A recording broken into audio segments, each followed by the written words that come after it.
Bismillahirrahmanirrahim. Assalamualaikum warahmatullahi wabarakatuh. Alhamdulillahi rabbil alamin. Wassalatu wassalamu ala ashrafil anbiya'i wal mursalin nabiyyina Muhammadin wa ala alihi wa sahbihi wa man tabi'ahum bi ihsanin ila yaumiddin. Qala Allahu jalla wa ala, ya ayyuhalladzina amanu taqullaha haqqa tuqatih wa la tamutunna illa wa antum muslimun. Amma ba'd. Saudaraku fillah rahimani wa rahimakumullah. Alhamdulillah, segala puji bagi Allah subhanahu wa ta'ala, Ar-Rahman, Ar-Rahim, Zat yang maha pengasih, Zat yang maha penyayang. Allah subhanahu wa ta'ala yang rahmat dan kasih sayangnya meliputi segala sesuatu. Allah subhanahu wa ta'ala yang menciptakan langit dan bumi dan semua isinya, agar kita menegakkan tauhid, beribadah kepada Allah subhanahu wa ta'ala. Itulah misi Allah subhanahu wa ta'ala, menciptakan langit dan bumi dan semua isinya. Allah menciptakan kita, Allah menciptakan nenek moyang kita, Allah mengutus para nabi dan para rasul. Allah subhanahu wa ta'ala menurunkan kitab sucinya. Allah nantinya menegakkan yaumul qiyamah. Allah subhanahu wa ta'ala menegakkan mizan pada hari kiamat untuk menimbang amal ibadah manusia. Allah subhanahu wa ta'ala menciptakan surga dan neraka. Semuanya adalah untuk menegakkan la ilaha illallah, untuk menegakkan hak dari kalimat tauhid la ilaha illallah. Ikhwatal iman, saudaraku fillah rahimani wa rahimakumullah. Jika kita melihat akan hal itu, maka kita semakin menyadari pentingnya tauhid, pentingnya kita merealisasikan tauhid di dalam segala aspek kehidupan kita. Itulah hikmah kenapa Nabi kita Muhammad sallallahu alaihi wasallam di awal misi dakwah beliau di kota Makkah selama 13 tahun. Secara total 23 tahun misi dakwah Rasulullah sallallahu alaihi wasallam. 13 tahun di kota Makkah, 10 tahun di kota Madinah. 13 tahun di kota Makkah, ikhwani wa akhwati fillah rahimani wa rahimakumullah. Syariat salat 5 waktu itu diturunkan pada ketika Isra dan Mi'raj. Kapan Isra dan Mi'raj? Yaitu pada tahun ke-10 kenabian. 10 tahun setelah beliau sallallahu alaihi wasallam menjadi seorang nabi. Setelah 10 tahun baru ada perintah salat 5 waktu. Dan ini menunjukkan kepada kita bahwa jika 10 tahun beliau baru turun syariat salat, sedangkan zakat, puasa, haji dan yang lainnya itu semuanya disyariatkan ketika sampai di kota Madinah. Ketika ada di kota Madinah, pertanyaannya, 10 tahun beliau menjadi nabi, apa materi dakwahnya? Apa yang beliau sampaikan? Apa yang beliau sallallahu alaihi wasallam ajarkan kepada Quraisy yang ada, kafir Quraisy yang ada di kota Mekah pada saat itu? Ini pertanyaan yang harus kita selalu tanyakan. Karena ikhwatal iman rahimani wa rahimakumullah, jika mereka didakwahi oleh Nabi sallallahu alaihi wasallam selama 10 tahun dan tidak ada materi tentang sholat, tidak ada materi zakat, puasa, haji, karena itu semuanya yang lain selain sholat baru ada di kota Madinah. Di kota Mekah baru syariat sholat itu pada tahun ke-10 kenabian. Itu pun setelah wafatnya Khadijah radhiyallahu anha. Ikhwatul iman rahimani wa rahimakumullah, ini menunjukkan kepada kita bahwa begitu dahsyat dan pentingnya dakwah tauhid ini. Karena itulah materi dakwah Nabi kita Muhammad sallallahu alaihi wasallam. Beliau sallallahu alaihi wasallam tidaklah berdakwah untuk hal-hal yang bersifat duniawi dan parsial. Nabi SAW tidak fokus hanya perbaiki ekonomi, perbaiki politik, rubah kekuasaan, tegakkan khilafah dan daulah. Itu bukanlah misi dakwah Rasulullah sallallahu alaihi wasallam. Misi dakwah Rasulullah sallallahu alaihi wasallam adalah agar setiap hamba Allah, setiap manusia ini benar-benar menjadi hamba Allah Subhanahu wa taala seutuhnya dengan menegakkan la ilaha illallah. Saudaraku fillah rahimani wa rahimakumullah. Alhamdulillah kita telah masuk di bab 12 dari pembahasan kita dari kitab tauhid ini, dan kita membahas tentang termasuk syirik bernazar bukan karena Allah Subhanahu wa taala. Bernazar bukan karena Allah Subhanahu wa ta'ala. Di dalam bab ini penulis menyebutkan untuk kita 2 ayat dan 1 hadis Nabi sallallahu alaihi wasallam. Dan bab ini serta bab-bab berikutnya, ikhwani wa akhwati fillah rahimani wa rahimakumullah, penulis menyampaikan kepada kita perbuatan-perbuatan yang merupakan bagian dari ibadah. Nah, jika perbuatan yang merupakan bagian dari ibadah, maka jika suatu ibadah itu dilakukan karena Allah, dia mendapatkan pahala. Maka ketika dia melakukannya karena selain Allah, dia terjerumus ke dalam perbuatan syirik. Ya, ibadah itu adalah seperti itu. Ibadah ini segala sesuatu yang dilakukan karena Allah Subhanahu wa taala, ya Allah Subhanahu wa taala memerintahkannya, maka itu ibadah.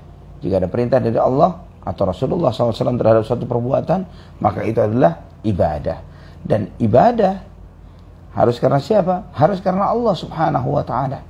Maka jika Allah memerintah suatu amalan dan itu masuk dalam kategori ibadah, ketika seseorang melakukan amalan tersebut bukan karena Allah, maka dia terjerumus ke dalam perbuatan syirik. Ikhwatal iman rahimani wa rahimakumullah. Nazar. Nazar itu ketika seorang berkata, saya bernazar untuk melakukan ini. Ya, saya bernazar untuk melakukan ini. Jika seseorang bernazar untuk selain Allah Subhanahu wa taala, seperti apa? Misalnya seorang bernazar, saya bernazar jika saya diterima kerja, saya akan menyembelih hewan korban di kuburan wali, untuk kuburan wali fulan misalnya, ya, untuk kuburan syekh siapa misalnya, dia bernazar seperti itu.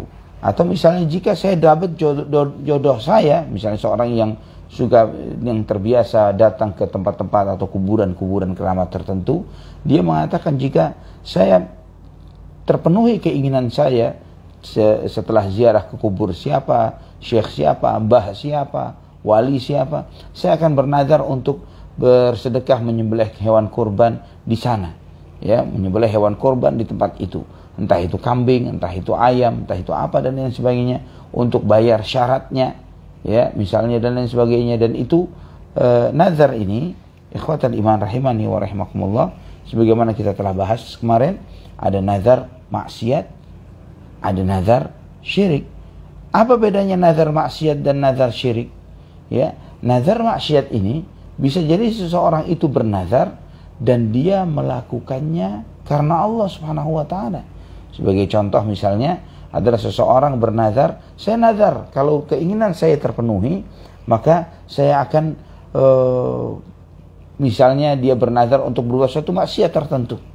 Ya, bernazar untuk suatu maksiat tertentu. Misalnya dia bernazar, seorang bernazar, saya nazar, nazar ini sama seperti sumpah, ya ikhwatal iman.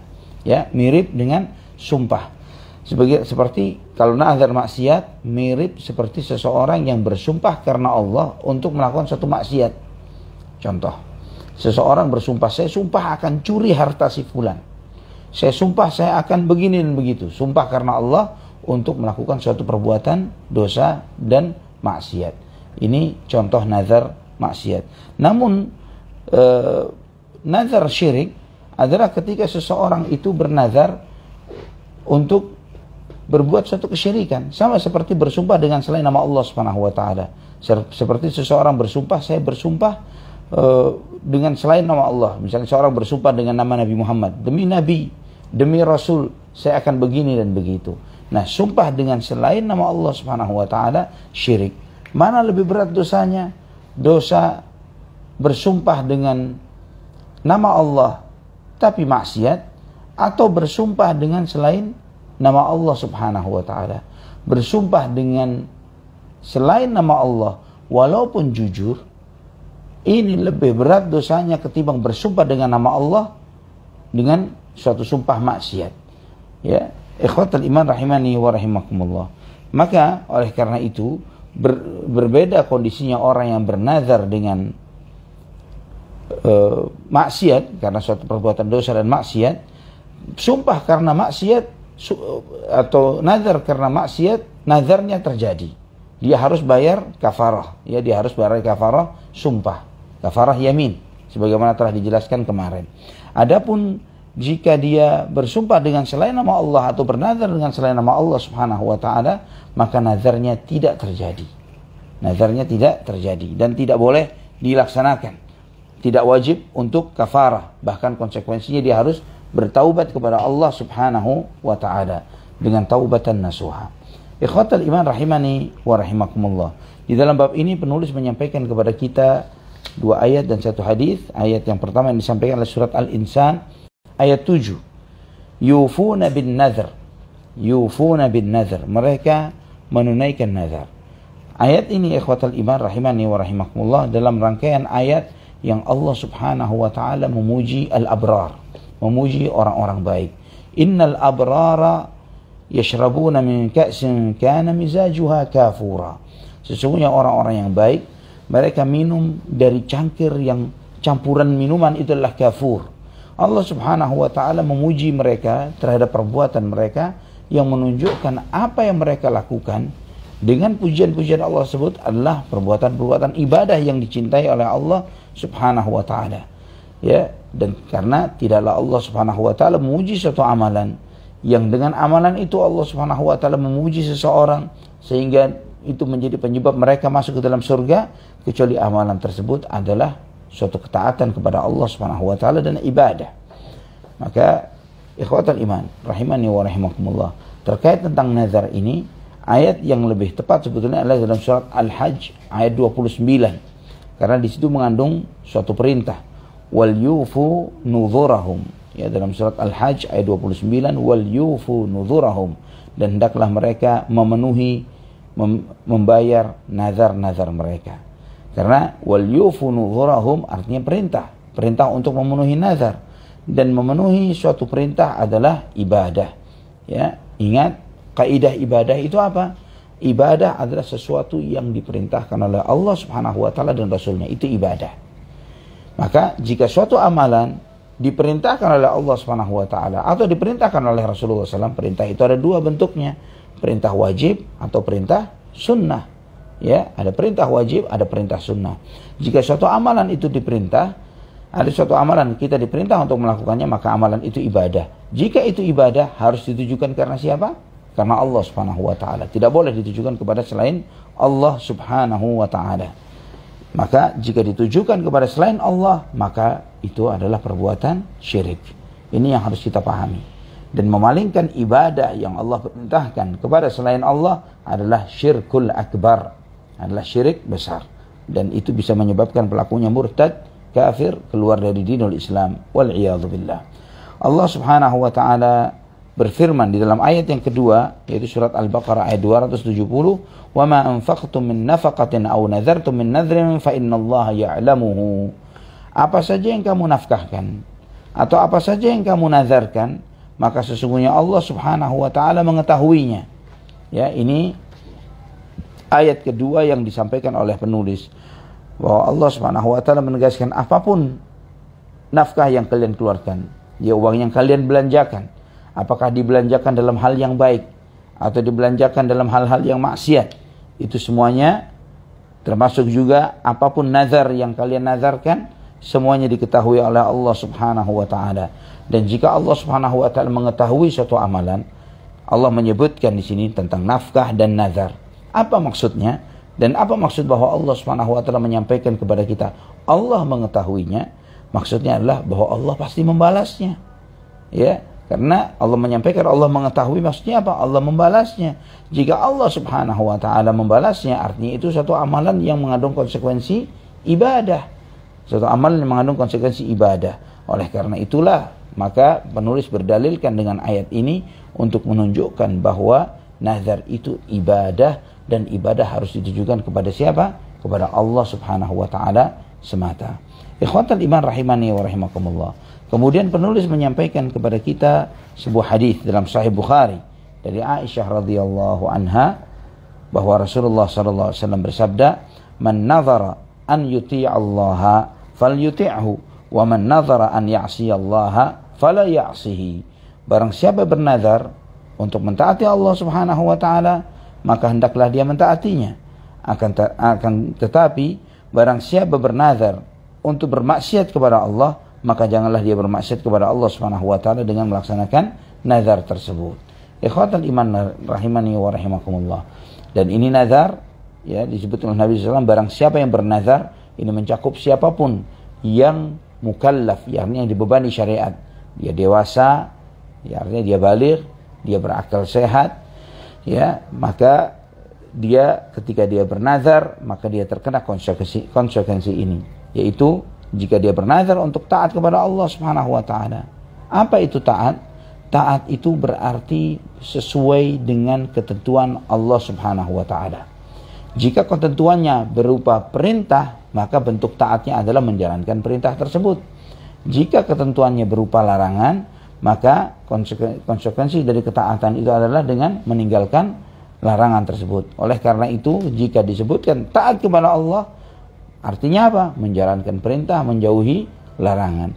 Jika disebutkan antara lakukan ketaatan, jauhi maksiat, maka melakukan ketaatan artinya menjalankan perintah, menjauhi maksiat artinya meninggalkan semua larangan Allah Subhanahu wa taala.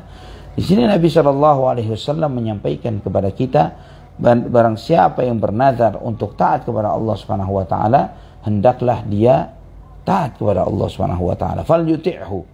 Ya, hendaklah dia taat kepada Allah Subhanahu wa taala. Dan ini mencakup semua jenis nazar. Mencakup semua jenis nazar. Maksudnya apa mencakup semua jenis nazar? Sebagaimana kemarin telah kita bahas bahwa nazar itu ada nazar yang sifatnya wajib. Nah, pada dasarnya suatu amalan itu wajib. Contohnya silaturahim, ya, kepada orang tua, kepada saudara. Contohnya adalah memberikan nafkah kepada orang tua atau keluarga. Ini adalah nazar yang sifatnya wajib. Tanpa nazar pun dia harus melakukannya. Apalagi ditambah dengan nazarnya. Bagaimana dengan nazar sunnah? Misalnya, niat puasa Daud setahun. Misalnya, saya ingin niat puasa Daud setahun misalnya. Apakah dia harus mentaatinya? Wajib. Ya, ketika dia bernazar, wajib dia untuk taat dengan niat nazarnya tersebut. Ikhwatal iman rahimani wa rahimakumullah. Termasuk juga nazar yang sifatnya mutlak.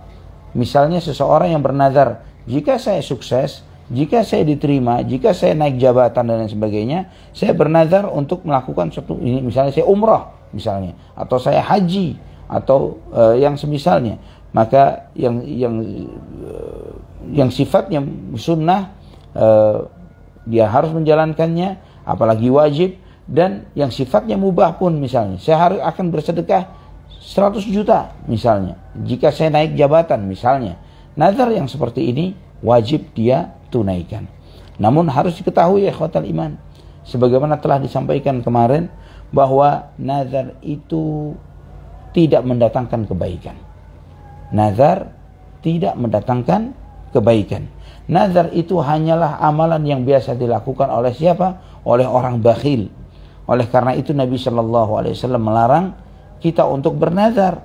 Dan bahkan para ulama, sebagian para ulama bukan hanya memakruhkannya, bahkan sampai mengharamkannya, sebagaimana Syekhul Islam Ibn Taimiyah rahimahullah. Kenapa? Kenapa nazar itu sampai diharamkan, sampai bahkan diharamkan oleh sebagian para ulama? Karena nazar itu bentuk kita membebani diri kita dengan suatu perintah yang pada dasarnya perintah itu tidak wajib bagi kita. Pada dasarnya tidak wajib. Namun ketika kita bernazar menjadi sesuatu yang wajib bagi seseorang. Dan berapa banyak orang yang bernazar, akhirnya pun dia menyesal. Ya, setelah dia nazar begini begitu, akhirnya dia menyesal. Dan bisa jadi dia tidak menjalankan nazar yang telah dia nazarkan. Ini lebih tambah lagi, lebih musibah lagi. Dan di antara yang menguatkan bahwa nazar itu diharamkan oleh Allah Subhanahu wa taala adalah firman Allah dalam surat An-Nur ayat 53. Wa aqsamu billahi jahda aimanihim la in amartahum la yakhrujun. Ya, mereka bersumpah dengan sungguh-sungguh, ya, dengan sumpah mereka yang sebenar-benarnya, jika engkau perintahkan kepada mereka, mereka akan keluar, akan jihad. Ini mereka bersumpah untuk melakukan suatu komitmen amal yang artinya adalah sama dengan nazar. Kemudian Allah berfirman di ayat itu, qul la tuqsimu ta'atum ma'rufah. Sampaikan kepada mereka, enggak usah pakai sumpah, taat saja kepada Allah. Ya, kalau mau taat, taat saja kepada Allah, enggak usah pakai sumpah-sumpahan. Ya, sumpah saya akan begini, sumpah saya akan begitu, sumpah saya ingin begini dan begitu. Tidak perlu seperti itu. Jalankan ketaatan tanpa perlu harus bernazar ini dan itu. Ya, dan ikhwatal iman rahimani wa rahimakumullah, seseorang yang bersumpah saya akan begini demi Allah, saya akan melakukan itu jika begini dan begitu, sumpah yang seperti ini ikhwatal iman menunjukkan bahwa orang tersebut malas beribadah. Ya, dia malas beribadah, dia tidak tercambuk, tidak termotivasi untuk melakukan suatu amalan yang di benaknya berat, kecuali jika apa yang dia inginkan dipenuhi oleh Allah subhanahu wa ta'ala, terpenuhi sesuai dengan apa yang dia inginkan. Dan juga ikhwatal iman rahimani wa rahimakumullah, di antara alasan para ulama, hujjah para ulama di dalam menyebutkan bahwa nazar itu juga sesuatu yang diharamkan untuk dilakukan, adalah karena seseorang yang bernazar, dia tidak yakin kepada Allah subhanahu wa ta'ala, tidak terlalu yakin dan percaya kepada Allah subhanahu wa ta'ala. Seakan-akan dia di dalam hatinya, misalnya seorang yang sakit, dia bernazar, jika saya sembuh maka saya akan begini ya Allah. Seakan-akan di dalam hatinya dia berpikiran bahwa Allah tidak akan menyembuhkan saya kecuali jika saya melakukan ini dan itu. Atau seorang yang mengharapkan untuk dapat jodoh, atau mengharapkan untuk mendapatkan pekerjaan, atau mengharapkan hal-hal yang baik menurut benaknya, atau memiliki anak misalnya, dia bernazar jika saya punya anak begini akan melakukan amalan itu. Seakan-akan dia bersuudzon, ya, dia berburuk sangka kepada Allah subhanahu wa ta'ala, bahwa Allah subhanahu wa ta'ala tidak memberikan apa yang dia inginkan kecuali dengan apa yang dia akan lakukan tersebut. Dan ini diantara hujjah dan alasan yang disebut oleh Syekh Muhammad bin Shalih Al-Utsaimin rahimahullah di dalam syarah beliau terhadap kitab Tauhid. Ini adalah qaulun wajih, pendapat yang lebih dekat kepada kebenaran. Ikhwatul iman rahimani wa rahimakumullah. Kemudian tinggal satu permasalahan. Bagaimana Allah subhanahu wa ta'ala, ya, memuji seseorang karena melakukan memuji seseorang, ya, yang memenuhi sesuatu yang pada hakikatnya sesuatu itu diharamkan oleh Allah subhanahu wa ta'ala. Bagaimana hal itu bisa terjadi? Ya, katanya nazar itu haram, tapi Allah memuji mereka yang memenuhi nazar. Nah, bagaimana hal ini bisa terjadi? Ikhwatal iman rahimani wa rahimakumullah, dijelaskan oleh para ulama bahwa yang diharamkan itu bukan memenuhi nazarnya, namun yang diharamkan itulah memulai untuk bernazar. Memulai untuk bernazar. Namun sebagai konsekuensi orang yang sudah terlanjur masuk kepada hal tersebut, apa yang harus dia lakukan? Penuhilah nazar tersebut. Ya, jika dia sudah bernazar, maka konsekuensinya dia sudah terikat dengan nazarnya. Jika dia sudah terikat dengan nazarnya, maka dia harus menjalankan hal itu sesuai dengan konsekuensi dari nazar yang telah dia ucapkan. Namun ketika sebelum dia masuk, ya, dia terbebas dari nazar itu, jangan dia masuk ke dalam permasalahan nazar ini. Wallahu a'lam bishawab. Kemudian Nabi SAW menegaskan, dan barang siapa yang bernazar untuk berbuat maksiat, maka janganlah dia berbuat maksiat. Ya, janganlah dia berbuat maksiat. Ini larangan Nabi SAW terkait tentang nazar maksiat. Dan maksiat ini, ikhwatal iman rahimani wa rahimakumullah, terkait tentang dua hal. Apakah itu terkait tentang larangan yang bersifatnya haram atau tentang larangan yang bersifat makruh, sama saja. Ya, dilarang oleh Nabi SAW. Dan jika seseorang telah bernazar dengan sesuatu nazar maksiat yang bukan sampai kepada nazar syirik, maka dia harus membayarnya dengan kafarah yamin, dengan denda sumpah, sebagaimana kemarin yang telah disampaikan, telah dibahas. Ikhwatul iman rahimani wa rahimakumullah. Dalam bab ini penulis menyampaikan kandungan bab ini ada 3 poin. Ya, ada 3 poin yang perlu kita perhatikan. Yang pertama, menunaikan nazar adalah wajib. Ya, menunaikan nazar adalah wajib. Terkait tentang nazar yang bagaimana? Nazar taat. Ya, nazar ketaatan kepada Allah Subhanahu wa taala. Kemudian juga poin yang kedua, apabila sudah menjadi ketetapan bahwa nazar adalah ibadah untuk Allah semata-mata, maka menyelewengkannya kepada selain Allah adalah syirik. Nah, ini poin kedua ini adalah salah satu kaidah di dalam memahami tauhid. Ya, salah satu kaidah di dalam memahami tauhid. Yaitu apa? Ya, dalam tauhidul ibadah, mengesahkan Allah di dalam ibadah. Ingat ikrar kita setiap rakaat salat, iyyaka na'budu wa iyyaka nasta'in. Hanya kepadamu ya Allah kami beribadah, hanya kepadamu ya Allah kami memohon pertolongan. Beribadah dan mohon pertolongan hanya kepada siapa? Allah. Maka ketika seseorang memalingkan salah satu ibadah yang semestinya karena Allah subhanahu wa ta'ala dan dipalingkan kepada selain Allah subhanahu wa ta'ala, maka dia terjerumus ke dalam perbuatan syirik. Allahul musta'an, wala hawla wala quwata illa billah. Kemudian yang ketiga, poin yang ketiga, sebagaimana disampaikan oleh penulis, dilarang untuk menunaikan nazar maksiat. Dilarang untuk menunaikan nazar maksiat sesuai dengan hadis Nabi SAW yang kita bahas, wa man nazara an ya'siyallaha fala ya'sihi. Barang siapa yang bernazar untuk bermaksiat kepada Allah, maka janganlah dia bermaksiat kepada Allah subhanahu wa ta'ala. Ini materi kita pada kesempatan pagi hari ini, ikhwatal iman. Insyaallah besok kita akan membahas bab 13 termasuk syirik, isti'adzah, meminta perlindungan kepada selain Allah. Dan dalam bab ini penulis menyampaikan kepada kita diantaranya firman Allah, ya, satu ayat dan satu hadis.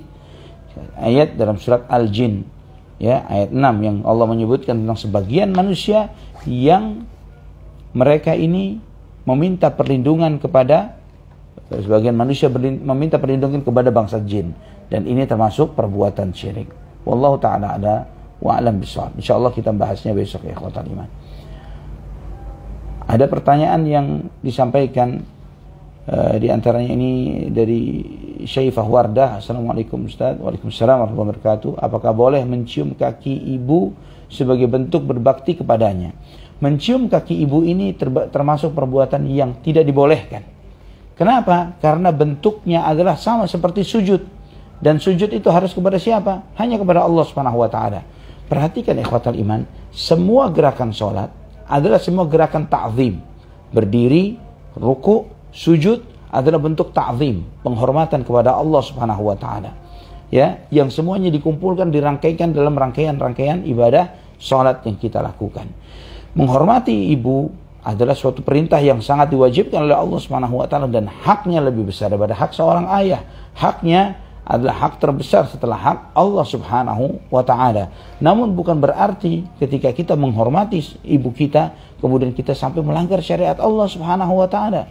Kita muliakan ibu kita semulia-mulianya, namun bukan dalam arti sampai kita terjerumus ke dalam perbuatan yang dilarang oleh Allah Subhanahu wa ta'ala. Sujud kepada selain Allah dalam bentuk praktek sujud saja, walaupun niatnya bukan untuk sujud, untuk beribadah kepada yang kita lakukan, itu tidak diperkenankan.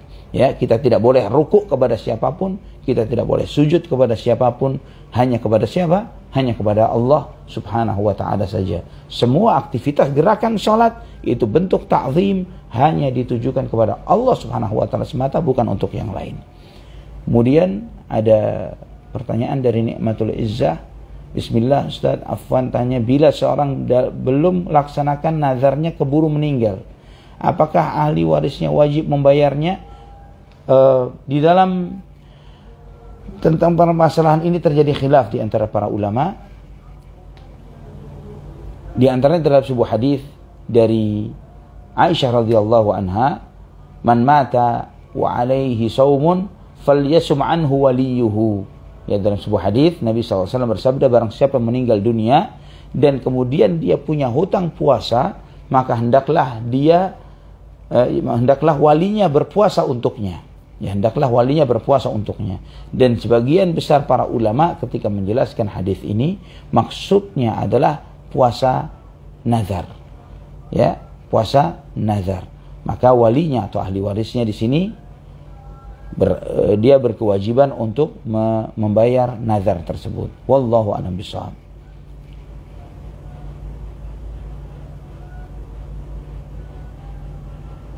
Ya. Ini ada pertanyaan Pak Iswahyudi, hafizahullah. Bismillah. Afwan Ustaz, ana pernah dengar dari narasumber bahwa Rasulullah SAW dengar terompah Bilal di surga ketika Isra Mi'raj tentang amalan salat mengenai Nabi Shallallahu Alaihi Wasallam mendengar suara Bilal di surga, padahal Bilal melakukan sholat, artinya sholat sunnah wudu, ya, padahal katanya sholat itu diperintahkan pada saat Isra dan Mi'raj. Nah, ini perlu dijelaskan ya ikhwatal iman, bahwa perintah sholat 5 waktu memang pada saat Isra dan Mi'raj, benar. Tapi apakah sebelum sebelum perintah sholat 5 waktu tidak ada sholat sama sekali? Jawabannya tidak. Ya, coba antum perhatikan surat-surat yang pertama turun. Di antara surat yang pertama turun adalah Ya ayyuhal muzammil qumil laila illa qalila nisfahu aw inqus minhu qalila. Ya ayyuhal muzammil qumil laila illa qalila. Wahai orang yang berselimut, bangunlah di waktu malam kecuali sedikit. Perintah Allah Subhanahu wa taala agar Nabi Muhammad SAW dan para sahabatnya melaksanakan sholat malam. Nah, dijelaskan oleh para ulama, di antaranya hadis Aisyah radhiyallahu anha yang ketika ditanya tentang sholatnya Rasulullah sallallahu alaihi wasallam sebelum Isra dan Mi'raj, itu ada 3 sholat. Sholat di awal hari, ya sekarang ini adalah sholat subuh 2 rakaat. Sholat di akhir hari yaitu sholat asar 2 rakaat. Itu awal sebelum Isra dan Mi'raj. 2 rakaat subuh, 2 rakaat asar. Dan ditambah lagi 1 tahun wajib untuk melaksanakan qiyamul lail. Itu setahun pertama, karena surat Ya ayyuhal muzammil qumil laila illa qalila di antara awal-awal surat yang turun, dan itu menunjukkan kewajiban untuk menjalankan sholat malam di awal syariat Islam, ya di awal syariat Islam. Sampai kurang lebih setahun, Aisyah radhiyallahu anha menjelaskan, sampai kurang lebih setahun baru Allah Subhanahu wa taala menurunkan ayat terakhir dari surat Al-Muzammil, Inna rabbaka ya'lamu annaka taqumu adna min thulutsayil laili wa nisfahu wa thulutsahu wa ta'ifatun minal ladzina ma'ak, dan seterusnya. Yang di ayat terakhir dari surat Al-Muzammil itu Allah Subhanahu wa taala menurunkan kadar kewajibannya menjadi sunnah. Ya, Allah menurunkan kadar kewajibannya menjadi sunnah setelah setahun diwajibkan oleh Allah Subhanahu wa taala. Jadi bukan berarti sholat 5 waktu yang Allah turunkan pada saat Isra Mi'raj kemudian menunjukkan bahwa sebelum Isra Mi'raj tidak ada sholat. Ada sholat. Ya, sebagaimana banyak hadis tentang hal ini yang menjelaskan akan hal ini. Wallahu ta'ala a'lam wa a'lam bishawab. Sudah 32 menit ikhwatal iman. Insyaallah jika Allah Subhanahu wa taala mentakdirkan, Allah berikan kemudahan, kita akan melanjutkan kajian kita besok pagi jam 5 sampai setengah 6. Insyaallah kita melanjutkan pembahasan kita yang insyaallah materi kita besok termasuk syirik, isti'adzah, meminta perlindungan kepada selain Allah Subhanahu wa taala. Sampai di sini aqulu qauli hadza, subhanakallahumma bihamdik, asyhadu an la ilaha illa anta astaghfiruka wa atubu ilaik. Wassalamu alaikum warahmatullahi wabarakatuh. Barakallahu fikum wa jazakumullahu khairan.